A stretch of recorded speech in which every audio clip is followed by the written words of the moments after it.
Taulaga Paia.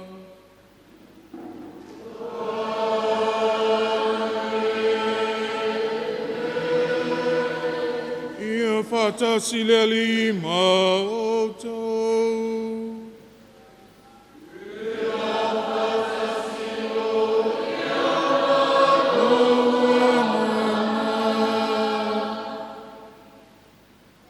Te le so ina le lua loto na i tutolu ai sa nganga ma le whaleono le atinganga. Au te mua i whātulou, whaalofia sao tupu, na i le malai o le mamau.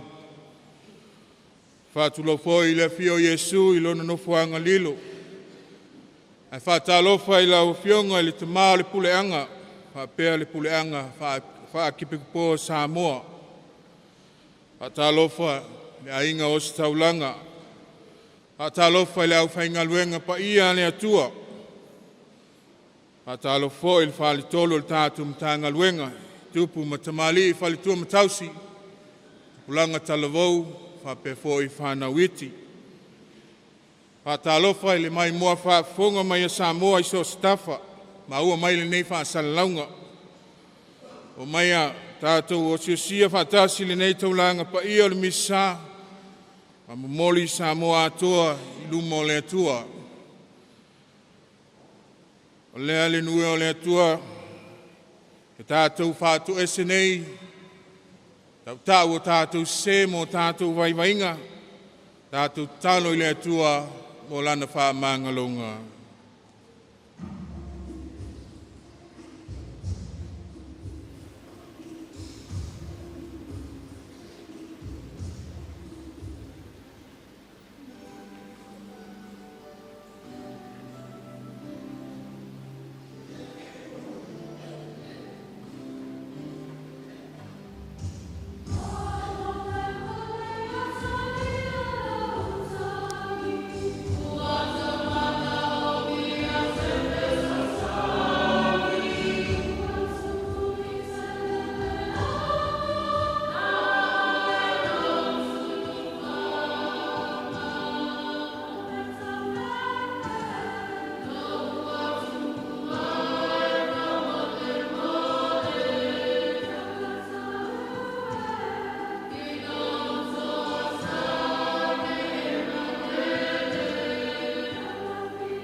Ia lopo mai a te tātou le atua e ona le manauma, i whamangalo i tātou me tātou wangasala, Taitai i tātou i le ola e whāwau.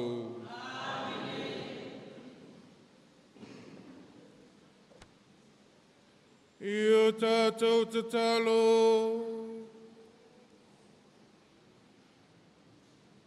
le tamai o le file mu, u mātou mita i la upu, o lo walo Yesu Keriso, le o toi whaalelea i mātou i ate ia. E so ani mai nei i mātou, whatalise atu i le seta, ma le mai le ngā i le whātua tua ma le alofa. O lo mātou lenga le nei ono Yesu Keriso, lo mātou wali i.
Folanga. Mai le mua Samuelu ilo nam ta upu esfun maleono. Fai upu e mua. Si ile fai upu e ono se ia o ile fitu. To e si ile fai upu e se fulu fa awa mai le esfun matolu. Mua Samuelu ilo nam ta upu esfun maleono. Fai upu mua. Si ile fai upu e ono se ia o ile fitu. So e si ile fai upu e se fulu, wha wau mai le sifun mai tōru. O le matua, ua wha uina tā vita matupu o Israelu. Ua wha uina tā vita matupu o Israelu. Tātou wholafola whilafolafoa i ai. Sila o tau le whai upu e ono. Ua whetalai mai le ali ia Samuelu. E te whanoa noa ia Saulo se ia awhia. A wā o au, ua o la fua ia te ia. Ina ia le whai matupu o Israelu. Whaatumu ia lau whangunifo i le suau. I le e alu, o te awina atu o ia Yese le Patele ema. A wā ua o iloa i o nā talii, le tasi o te whaia matupu.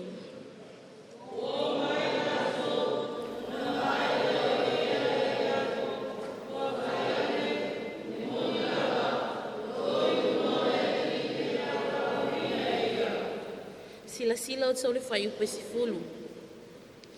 A ua whetalai mai le ali i a Samuelu.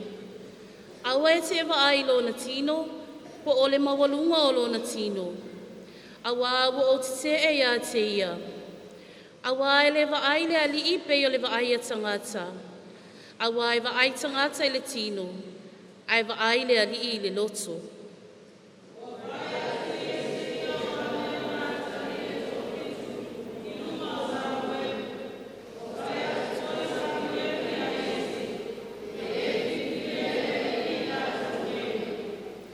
Ona whai atu leo Samuelu i a Yese.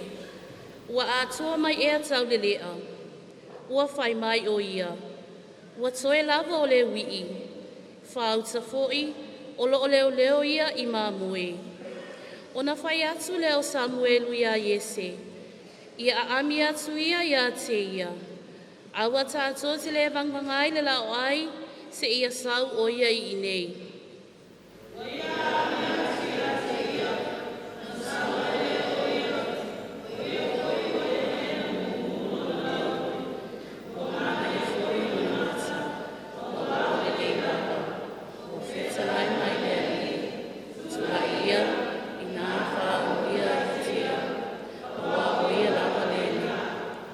Fola, ona tango leo Samuelu i le whangunifo o spau.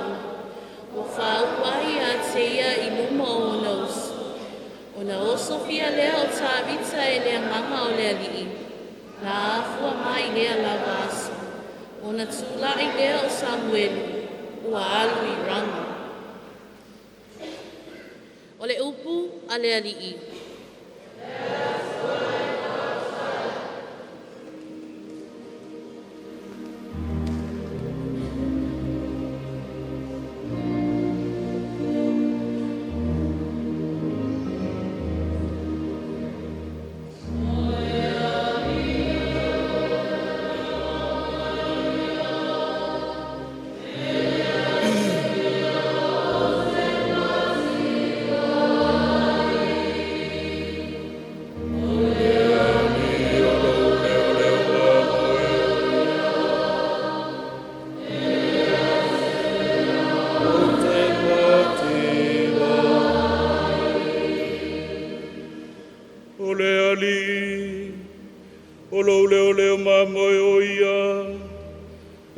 Se mea o te mativai.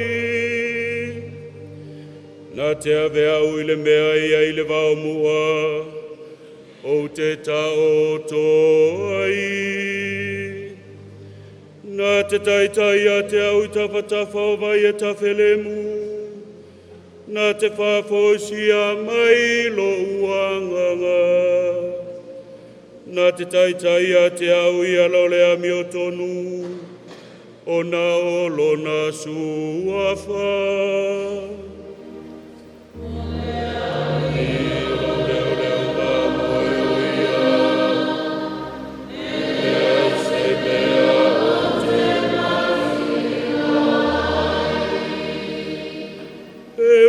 Vaino sa valiva nuole ata ole oti o te le fefe lava I se mea leanga aua oe ta te whaatasi mau o laula au malouto to e whama whana ina ia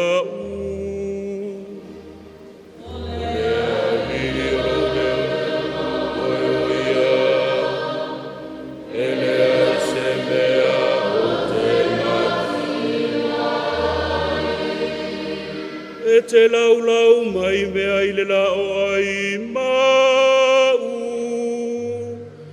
I lumau e tamai I te au ua e whau ina loulu I le suau ua tau masua sua la uipu o lea ni o lo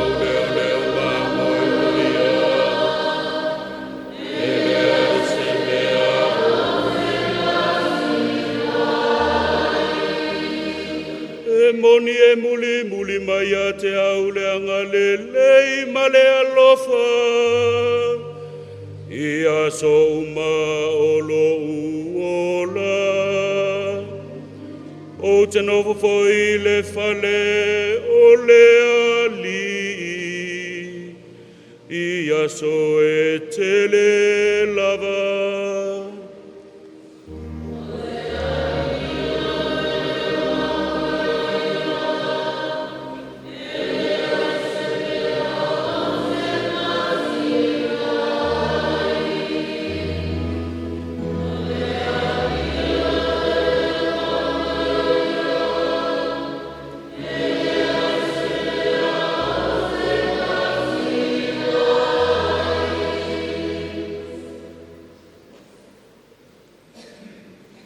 Folfolanga mai Afioga Paia le atua. Tātou te mau mai le tusia e feso lona mta upu e lima. A matal folofola lona fai upu e balu. Se ia o lona fai upu e sful malfa. O le matua, tulai mai ia mai e uoti. Ona faa malama mai lea o keriso I a te oi. E feso lona mta upu e lima. A matan folfola lona fai upo e balu, whaauau lona fai upo e sful malfa. A maua tātou folfola pe ona masani ai.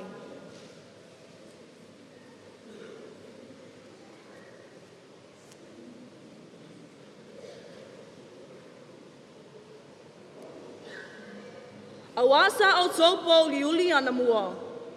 A ole nei, wa au tau malama I le alii. I nā sapapali ia pe o e ua malama.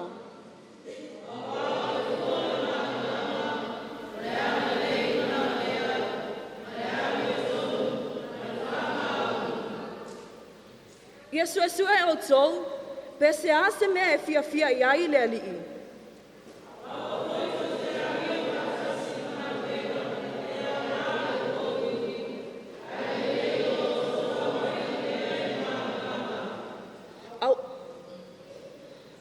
Awa mea ua whaia whaalilolilo I lātou. Ua matanga lava o na tautsala I ai.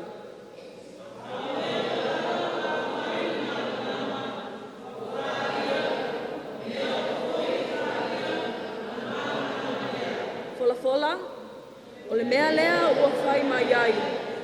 Ala ia oe e moe nā. Ma e tulai mai e ua oti. O na wha malama mai lea o keriso I a te oi. O le upu a le alii.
e whalawhalanga le talalei ma le Maria Paia Ioane.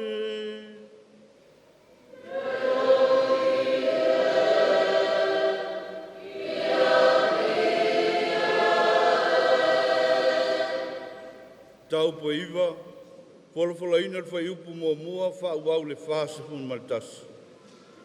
Walu o ia ua mulumulu, ua toi foi mai ua vaai. Pamole alala mai lang.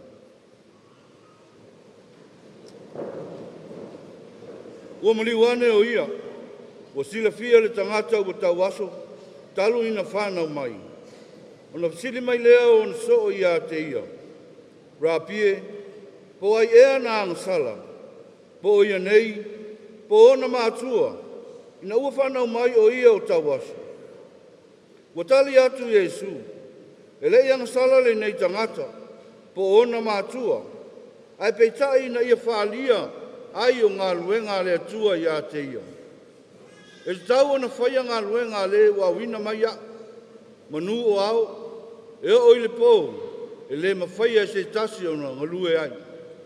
Manu o i ai le lalolangi, o au o le mana malama o le lalolangi.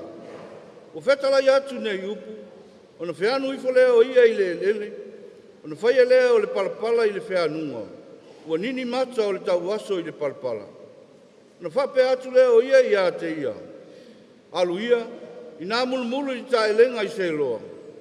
O lona winga pe a wha matala ina, o le awina. Na alu leo ia, ua mulumulu, ua toi foi mai ua vaai. Ona whai ane leo e na tua oi mai ia. Ma e na mua i loa o ia ina o tau asa. E leo ia ea le nei sa nofo, ma o le atu i mea. Ua whapea isi, o ia le nei, a ua whapea isi, ua fōlinga i a te ia. A o ia ua whai mai, o a ulava le nei. Ona whai atu leo i la tau i a te ia. Pena whapea whea o na pula o mata. O tali mai o ia, o le tasi tangata i ngoa i a Yesu. Wana whaia le palapala, ua nini ai o mata, ua whai mai fo i a te au, alu ia i le tae lenga i se loa. Ma ia mulumulu ai. Una o walu ai lea, ma o mulumulu ina, una o vaai ai lea. Una whai atu leo i la tau i a te ia. Po whea o iai o ia. Ua whapea mai o ia, o te leiloa. Ua la tau te ina le sa taguaso i le au farsai. O le sa pati fo ina whai ai e Yesu le palapala. Ma whaapula ina o na mata. O na toi fasili leo le au farsai o i a te ia. Pena whape whea o na vaai o ia. Ua whapea mai o ia i a te ila tau. Na tuu mai e ia le palapala i o mata. Na o mulumulu ina o le nei ua o vaai. O na whaiane leo isi o le au farsaio. E le mai le atua le nei tangata. O ua le tausi e ia le sapati. Ua whapea isi. Pe ma whai whape whea e tangata angasala. O na whai o whai longa whapena. O lea ua vailua ina ai i lātou. O na tai whapea atu leo i lātou i le tauasa. Pe se ala upu i a te au. O wā ua whapapula e ia o mata. Ua whapea mai o ia. O le perfecta lava ia. Ai lei tai tonu i utaia. O ia sa tauasa. Ma ua vaai. Se ia walau ina i lātou. O mātua o le na whapapula ina o na mata. O na lātou fasili atu lea i a te i laua. Po la o lua tama le nei, lua te whai mai, sa tau aso ina o whanau mai. Pena whape whea o na vaai nei. Ua tali mai o na mātua i a te i lātou, ua whapea mai. O mai loa la mātama le nei, na tau aso fōi ina o whanau mai. Ai mate lei loa pe whape whea o na vaai nei. Mate lei loa fōi, po ai le na whapula ina o na mata. Ua matua ia, ia o tau fasili atu i a te ia, nā te tautala mai lava o ia. Ua whapea na whai atu o na mātua, a wā ua la whewhewe i a iutaia. A wā fōi ua i ulu le whilwhilinga i iutaia, a whai e ta ua se tas o le keriso o ia, o na tulia ai lea o ia i sunaku. O le mea lea ua whapea atu ai o na mātua, ua matua ia o tau fasili i a te ia. Ona lātou toi wala au lea i le tangata sa tau aso. Ma whaapea atu ia te ia. A watu ia le vi inga i le atua. Wa mātou i loa o le tangata na sala le nā. Ona tani mai ai lea o ia. O te le i loa pesa tangata na sala o ia. O le mea e tasi ua o loa. O au le tau aso. Ua ou wa ai nei. Ona toi whaapea atu lea o i lātou ia te ia. Pese a se mea na ia whaia ia te oi. Pēna whapewhea ea o na whaapulaina e ia o mata. Wa tali mai o ia te i lātou. Wa umau no tau watu ia te o tou. Ai tau te lei whaalongo mai lawa. Pese ale mea tau te toi fia whaalongo mai ai. Tau te manao ea ia whai o tou mona so. Ona upuleanga leo i lātou ia te ia. Wa whapea atu. Oe lona so. A oi mātou nei. O so o mose i mātou. O mātou i loa, na whetalai mai le tua i a mose. A o le nāta mā loa, mātou te lei loa, pē mai whea ia. O tali mai le tangata i a te lātou. O le mea e ofo ai le nei, ina ua lei loa e o tou, pē mai whea o ia. A ua whapapula mai e ia o mata. Ua tātou i loa, e le whafonga le tua i e anga sala. Ai peitai. E matau se tasi i le atua, ma whailo na finangalo, o na whaafonga mai lea o ia i a te ia. E lei whaalongo lava talu mai le vavau. O na whaapula e se tasi o mata o le na whanau mai o tau wasu. Ana le mai le atua le nā tangata, nā te le mawhaia se mea e tasi o na whai. Ua tau tali atu i a te ia, ua whanau mai oe ua tumu i le angsala. E te toi awa o mai ea i a te i mātou. Na lātou tulia lea o ia i tua. Ua whawhonga Iesu o lātou tulia o ia i tua. O ia silafia o ia.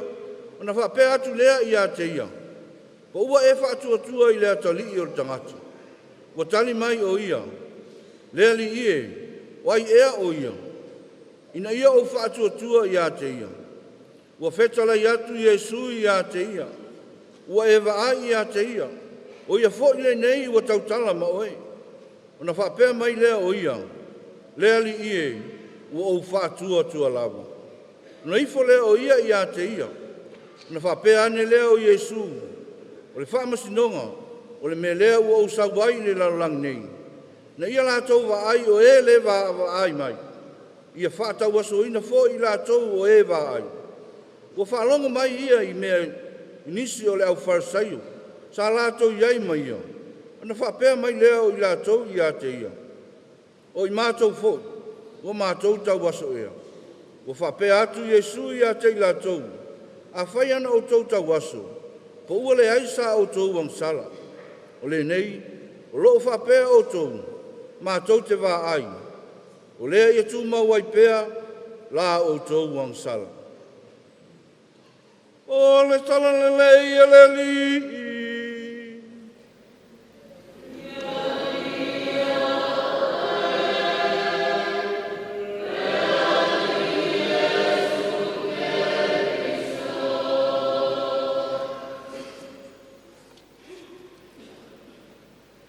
Elelei le atua. Taimi uma. God is good. Jesus. Nei o tau whesili, pe ai se a, ua whaunga ai, le nei lanu, le nei asa, le lanu o le rosa. O se whamanatu mo i tātou, ia oli oli. Wā o tātou ia ele o ngā titono le tātou sa valinga, o le mai tausanga o le whanga fulu. Whamanatu mai ai ai tātou, ua lata mai, tātou wha o le tanga. Ai whaitaunga whiliwhilia o le nei asa, o whamanatu mai ai ai tātou, i tātou oli oli, toa while mu, a wā o Iesu Keriso, o io lo tātou leo leo mā moe, ua wha mā lama ina i tātou, ua wha mā lolo ina i tātou. Ai le whaitaunga mua, ma le tusi Samuelu. Lau si ustai Samuelu i le atua e ala atu i le mea na wina atu ai o ia. Ma le loto mawalalo ma le onasai. Na ia muli ma usi ustai i whaatununga le atua. Ua whaali mai le ofofongia ma le mana o le atua. Whamanatu mai ai ia i tātou. Ia tātou maua le loto mawalalo. Au nātu ma whaatua le alofa o le atua. Le tala, le evangelio le nei tai au, o le wha māloloina lea, Yesu o le tangata, le whanau mai o ia e tawasu. Wawa ai le tawaso ona o ia talia Yesu. Wawa ai o ia ona o ia whātua ia Yesu o le na wha māloloina ia. O le fisili mo i tātou, o le asia o onga mo i tātou. Mua, ia tātou usu stai e pei o le tawaso. Na ustai whātununga, na tuina atu i ate ia. Te tau ono tātou tu maui o tātou upu. Whātua, talitonu i upu mawhionga pa ia le atua. E ui lava, i le whaamatau ma le au wharasaio a sa tu maupea le whaamaoni ma le mausali o le whātua o le tawaso i a Yesu. O le au wharasaio ma Taitai o le nu mo lātou whaamasino o le tawaso. Mo lātou lafu po i ni upu e atangia mai ai lo lātou le talia ina o Yesu. Ma lātou te le talitonu wana o le atua Faia ni vavenga whapea. O le au wharasaio foi i le ngata i na tawaso i le tū whale tino. Ai whapea foi i le tū whale anganga. E whapea na foi i le soifuanga ma le olanga lo tātou soifua mo tātou wola ai. Tātou te tawaso i le tū whale tino. Ai whapea foi i le tū whale anganga. E tawaso whale tino e mafu ai ono tātou whaamasino mo tātou tusilima, isi o tātou uso a tangata. O tātou lea mana ia o tātou uso a tangata ai mawalalo. Tātou tauaso le tū whaale anganga, o tātou le taliaina lea o le atua, ma mea lofa le atua ia i tātou. E le tutusa le sila le atua, ma le vaai whaale tangata. Awa o le vaai whale tangata e vaai fōlinga. Ai sila le atua i le loto le tangata. E le sila le atua pe e te au le lei pe e te amio le lei. E sila le atua mai te tono o tātou loto ai le o fōlinga vaai ai fafu. E sila fia le atua me tonu ia i tātou. O le tātou talia ina o Yesu, tātou talia ina fo i lea o mea lofa le atua. Ia tātou sa ili le atua, ia vea le tali suanga le tino ma le toto keriso. Ia tātou i loa ai, ma wa ai ai, i lo tātou ali whaola, o lo mafuta whatasi o ia mai tātou. O le ale nue o le atua ala maia, o se sulu mai le malamalama o keriso ia i tātou. Pamalosi au mai le apostolo Paulo le faitaunga lona lua o le nei tai au. Ia i tātou o e tali tonu ma whātua i le atua. Tau ono tātou ola pei o whanau o le malamalama. Ia tātou tu ese ngaruenga o le pōlu uli, o sama vani i ala o le amio tonu. Peta lailo tātou o li whaola, o au o le malamalama o le lalolangi. O le muli mai a te au, e maua e ia le malamalama, o le ona e whaavavau. O le tala fia o Yesu Keriso, e whaasauloto ina i tātou, whaamalolo ina i tātou, i tātou tauaso whale anganga. O lea i te tala ato o tātou loto, i le malamalama o Keriso.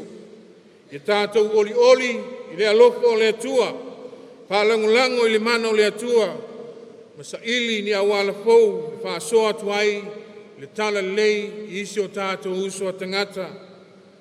Le mea lea e au no tātou whapeifo ma le mauti noa, o lea lii, o leo mamoe o ia, e le aise mea o te mativai.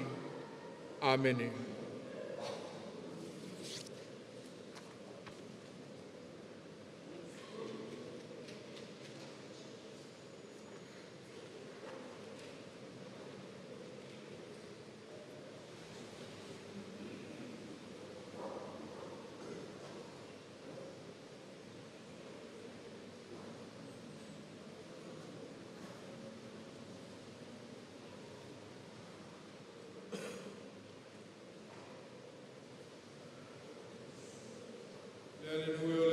Io tātou tutula, i nei matau tino lo tātou whātua tua.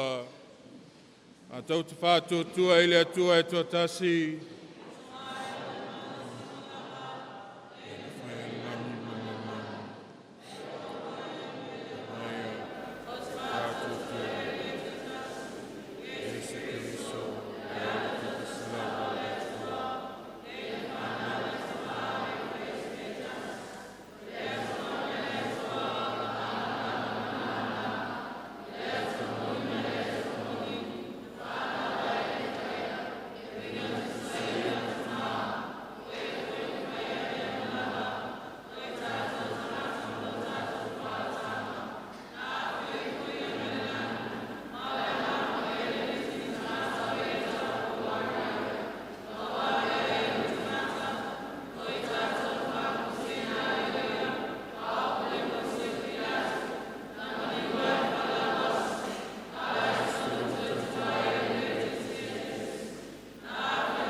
Mole kalesia wao, tātou te talo ai mole Matagaluega Paia, o peleo le sumu le wha, i ona whaiva alofi ao, awa le taitaina o le kalesia i le lalolangi atoa, ia maualo na soifua malo i le tino, ma le mafaufau, e sili ai, whamunianga, ma le puipuinga, whale nganga le atua i lona soifua, o le tātou o lenga lea i le alii.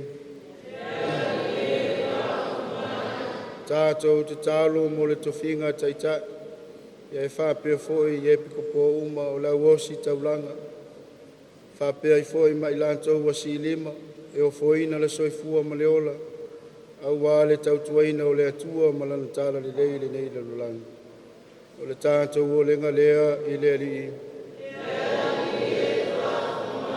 Tātou te talo mo le upu fola i le nei tai au, mana waina e lana au auna, ia sanga whafulu ai pēr fulu le senga ula, ina ia vea pēr mataiala, au se whamanatu au se awa onga le lei o tātou loto ma mafaufau, au tātou iai le sāwalinga o le nei vai tausanga o le whanga fulu.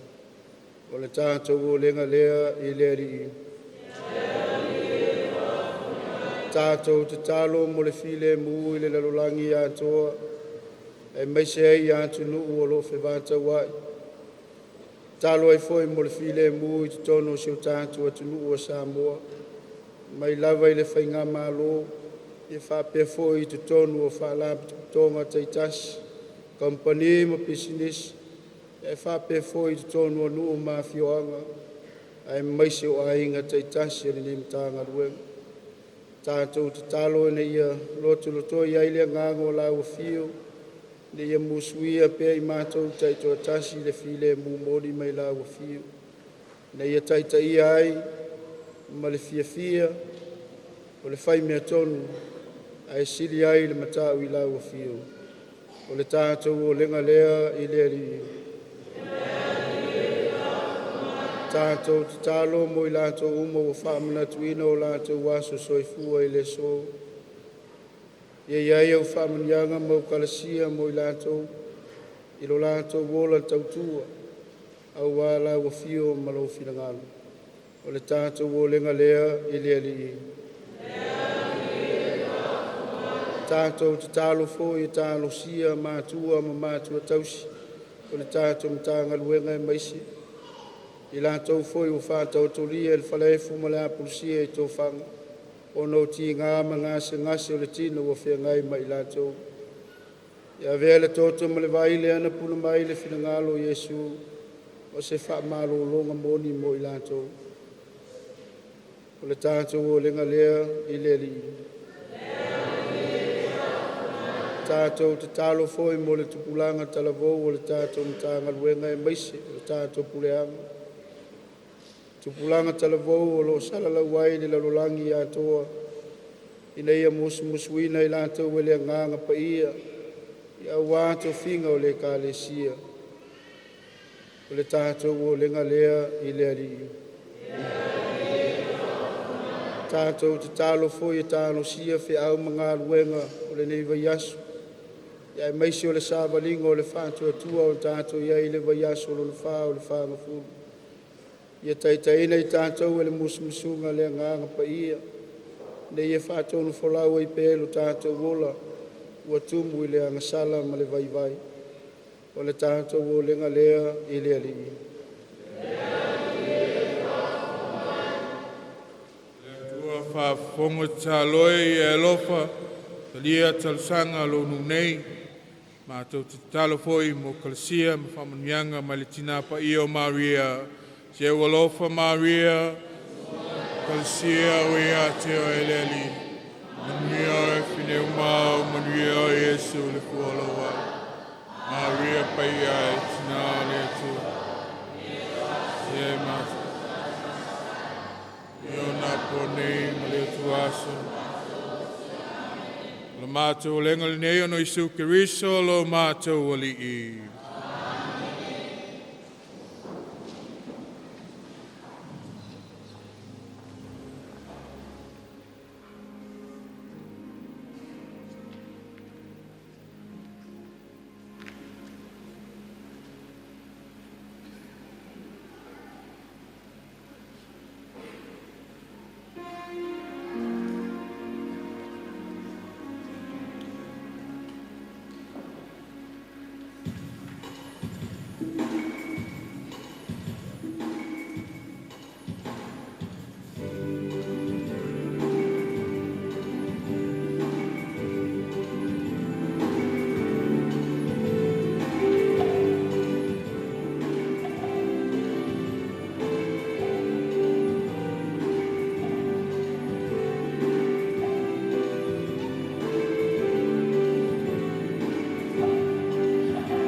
ngai o le atua e o tau tatalo ina ia tani lea le tātou taulanga i le atua le tama e ona le mana uma.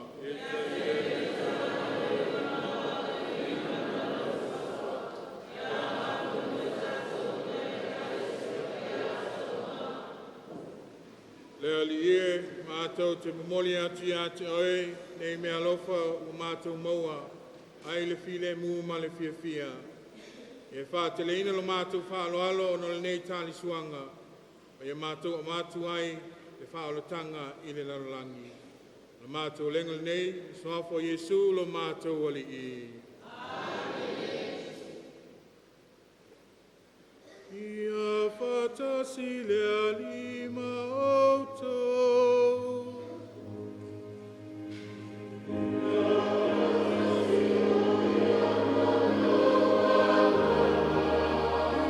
Ina sia i outou loto.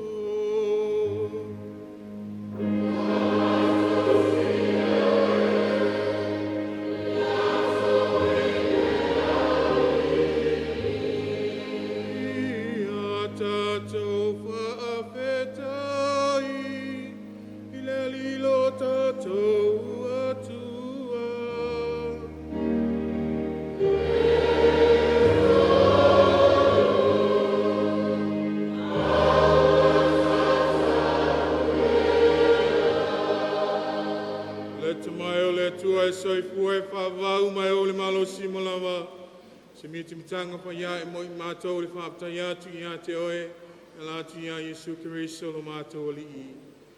Na whio mai o ia i mātou se tangata, e Taitai tangata mai le pongisā i le malamalama o le whātua tua. Ono le au, o le pau, o a tamu, o mātou whanana wai, o loa inga i le angasala. Au nei, ono le papitisonga i a Kiriso, o mātou toe whanana wai, a vea i ma whanau whai. O whātasi le lalolangi, ma le langi e usu le pesipou ngā ruenga, o whaia au mātou wifo, ma vivi i atu i a te oe.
Paia paia nei mea lofa, nei a vei lātou mō i mātou.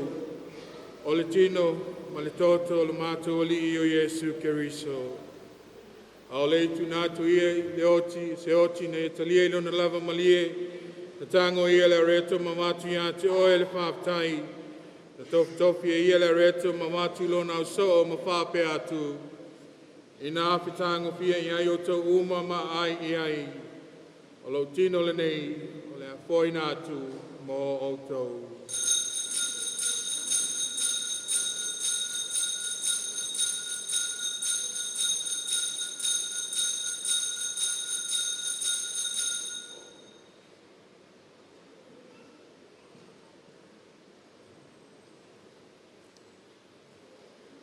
Ina o mahea le tamawhtanga na tango i le ipu na toi avatu ia te oe le whaaptai ma le viinga. Na tuatu le ipu lona o so ma whaape atu. I nā pitanga pia i ai o tau uma ma whiinu mai ai. O le ipu le nei o lau toto le whenga inga pou ma le whaapavau. Le a whaamalinga ina ia mo o tau ma tangata uma ni a whaamanga loina i angasala. I o tau whaia le nei sauninga o le whaamanatunga o a u.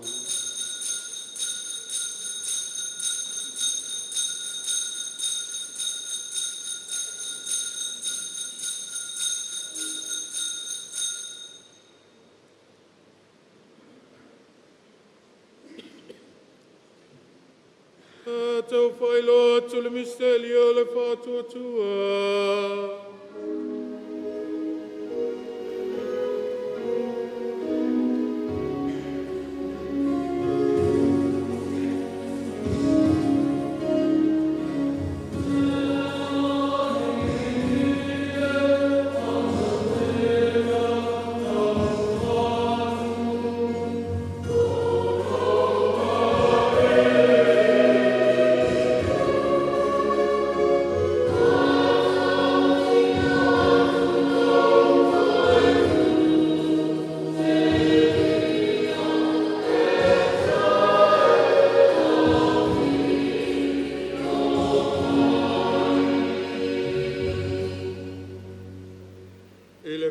Tunga o lona maliu malona tautu mātou te mamori ati ati oe le tamai le nei a reto le ola ma le nei ipu o le whaolotanga mātou te whaptai atu ati oe we alo ie mātou tu iau luma mau au natu ati oe so soani mai ai mātou uma o e umau tu whaanga le tino ma le toto ke riso nei e whaatasta si ai mātou il mawhatanga e tansi e le anganga pa ia.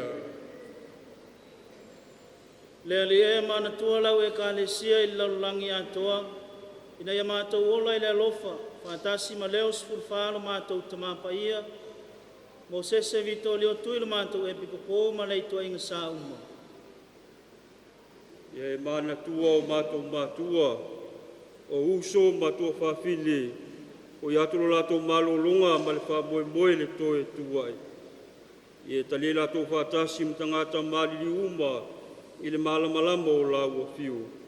E alofo mai a te mātou malawa, e nei o mātou au ngā mātou te wai whātasi le ola e whaamuau, ma Maria le tina tāu pou le atua Iosefa Paia Lantani, whātasi mlau apostolo i ane po seko Paia, ma le au Paia uma, o e na whaatino ina, lo finangalo i tūpulanga uma. Mātou te pia vimpani le whātasi mai lātou i lau fiu, e lātou lo walu o Iesu Keriso.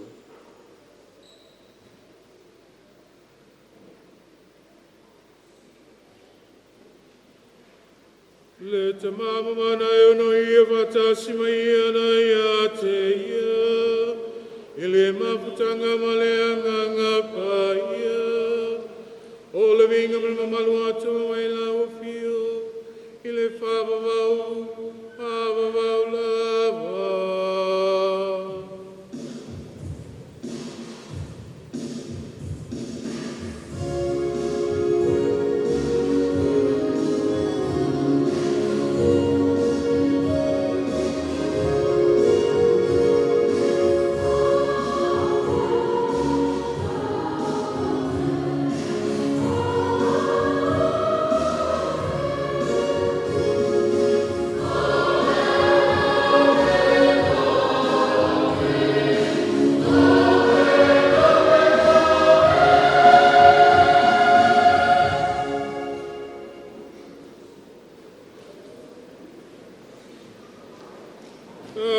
Talo mare whalangulango e puna mai e le whaola ia i tātou.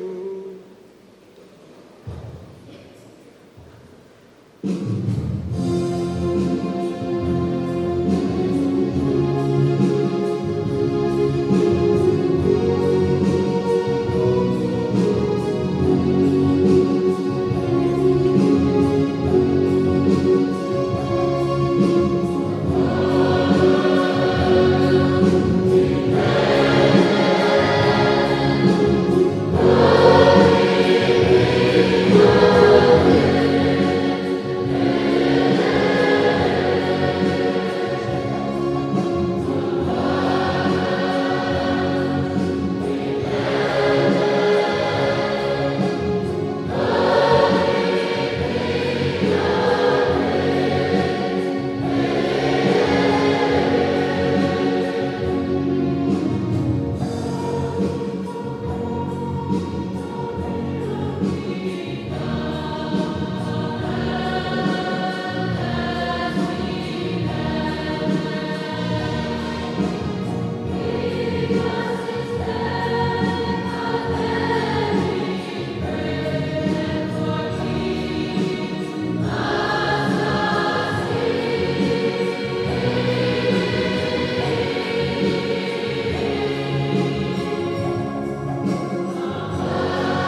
La vea I mātou le Elia mai lenga uma mai mātou le pile muio mātou aso.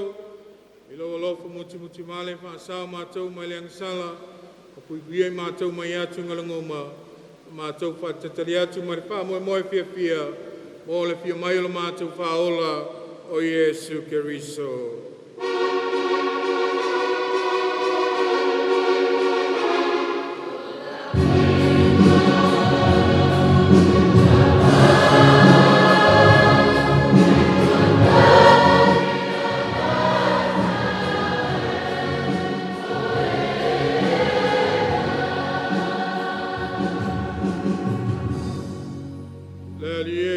Keriso ne faiatu lo au apostolo tu atu ya te utau lo pile mu tu faiatu ya te utau au ne se sila mai mātou ang sala ele patu tua lau e kalesia au mai mātou le pile mu ma le tasi o lo malo lewe soi puai mo le pāwavau lava ya te utau tu mau le pile mu o le alii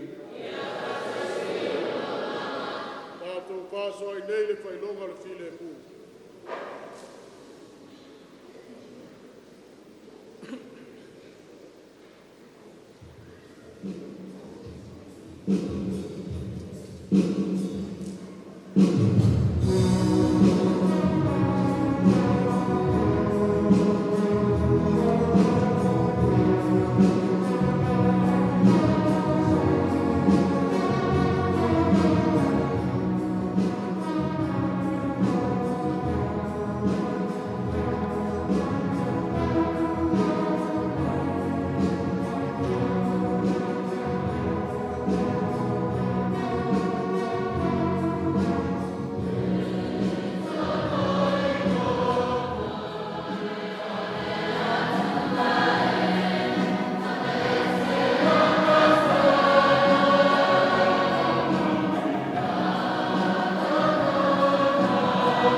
Auta le tamai mamoe le tua le ameseang sala le lalolangi. Mia la tau vala mia la nital suanga.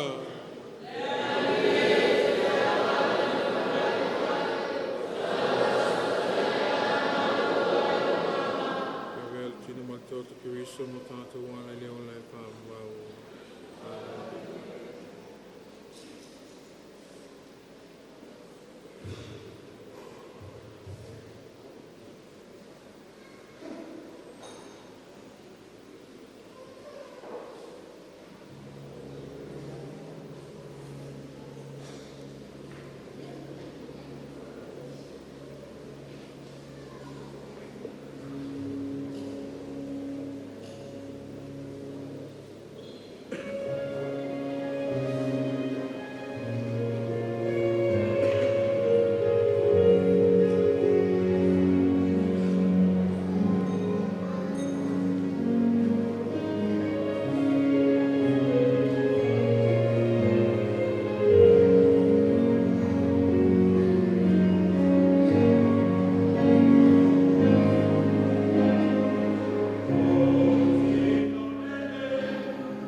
mātou tūtū lai, mo le tatalo whai.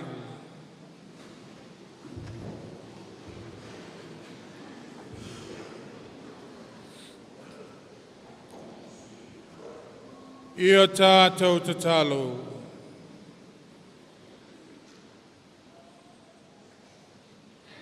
Le te mai, o e wha malamalamaina tangata uma o tu vai le lanolangi. Ia e wha tumulia o mātou loto le malamalama o le tana le lei. Na ia wha malieina oe o mātou mawhauwhaunga. Ma ia wha maoni ai lo mātou alofa. Lo mātou lenga le nei no Isu Keriso lo mātou ali i. Ia wha tasi le li mautou. Ia wha manuia o tau e le atu al tamā e ona le manauma e le suafa al tamā ma le alo ma le nganga pa ia.